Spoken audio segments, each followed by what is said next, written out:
L'engagement de tous les enseignants contractuels et les agents de santé à la fonction publique en vue de résorber définitivement le déficit criard de personnel dans le secteur éducatif et de la santé.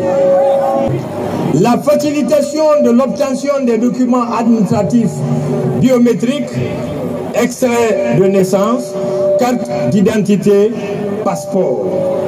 9.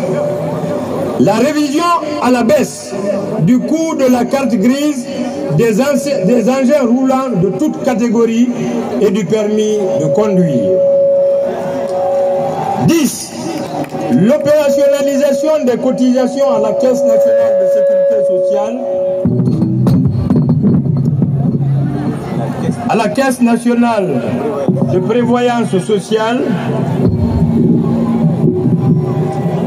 pour les fonctionnaires et 2% pour les retraités de la fonction publique, et la mise en place obligatoire du conseil d'administration afin de permettre à l'institution d'assumer pleinement sa mission de protection sociale. 11. L'ouverture de négociations internes dans les secteurs privés et mixtes en vue de permettre la valorisation du salaire. 12. Le respect des droits des travailleurs dans les établissements publics à caractère administratif, EPA. 13. L'établissement de conventions collectives de branche dans toutes les entreprises qui n'en disposent pas et la révision de celles qui sont obsolètes. Le mouvement syndical guinéen encourage et appuie les initiatives visant à mettre en conformité les différents codes de leurs textes d'application, sécurité sociale et travail avec les réalités actuelles du monde du travail, à réviser les conventions collectives devenues obsolètes ainsi qu'à l'élaboration de nouvelles partout où cela s'avère nécessaire. Il invite le gouvernement et les employeurs à veiller sérieusement sur la situation de chômage des jeunes pour éviter à notre pays une fraction sociale aux conséquences incalculables. Camarades syndicalistes, cette journée de souvenir est par ailleurs une occasion de profonde réflexion sur le sens de la lutte syndicale que nous menons au nom des travailleuses et travailleurs ainsi que des retraités. Plus que jamais, les responsables syndicaux doivent toujours garder à l'esprit que le syndicalisme n'est pas une entreprise personnelle, mais une tribune de dénigrement, encore moins un espace de destruction des acquis. Bien au contraire, se fondant sur le mot sacré qui est solidarité. Ils doivent redoubler de vigilance pour éviter toutes ces années pouvant nous adressons à chaque travailleuse et travailleur de Guinée un vibrant souhait de bonnes fêtes de travail.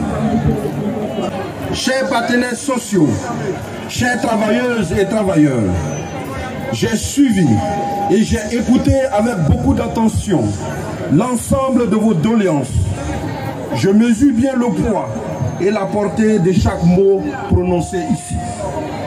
Plusieurs préoccupations sont abordées par vos représentants. Mais soyez-en rassurés que toutes ces réclamations constituent des points d'attention pour le président de la transition, le président du CNRD et de son gouvernement. Je vous exhorte à maintenir le dialogue permanent pour aboutir à des solutions à même d'améliorer les conditions des travailleuses et travailleurs de Guinée. L'ambition, je la rappelle ici, est de construire ensemble notre nation, notre Guinée, dont nous rêvons tous pour nos enfants et petits-enfants. Chers travailleuses et travailleurs, mesdames et messieurs du mouvement syndical, je vous réitère ici l'engagement du président du CNRD, président de la transition, chef de l'État, chef suprême des armées, le colonel Mamadi Doumbouya, à rester toujours attentif aux revendications sociales et aux préoccupations de tous les Guinéens.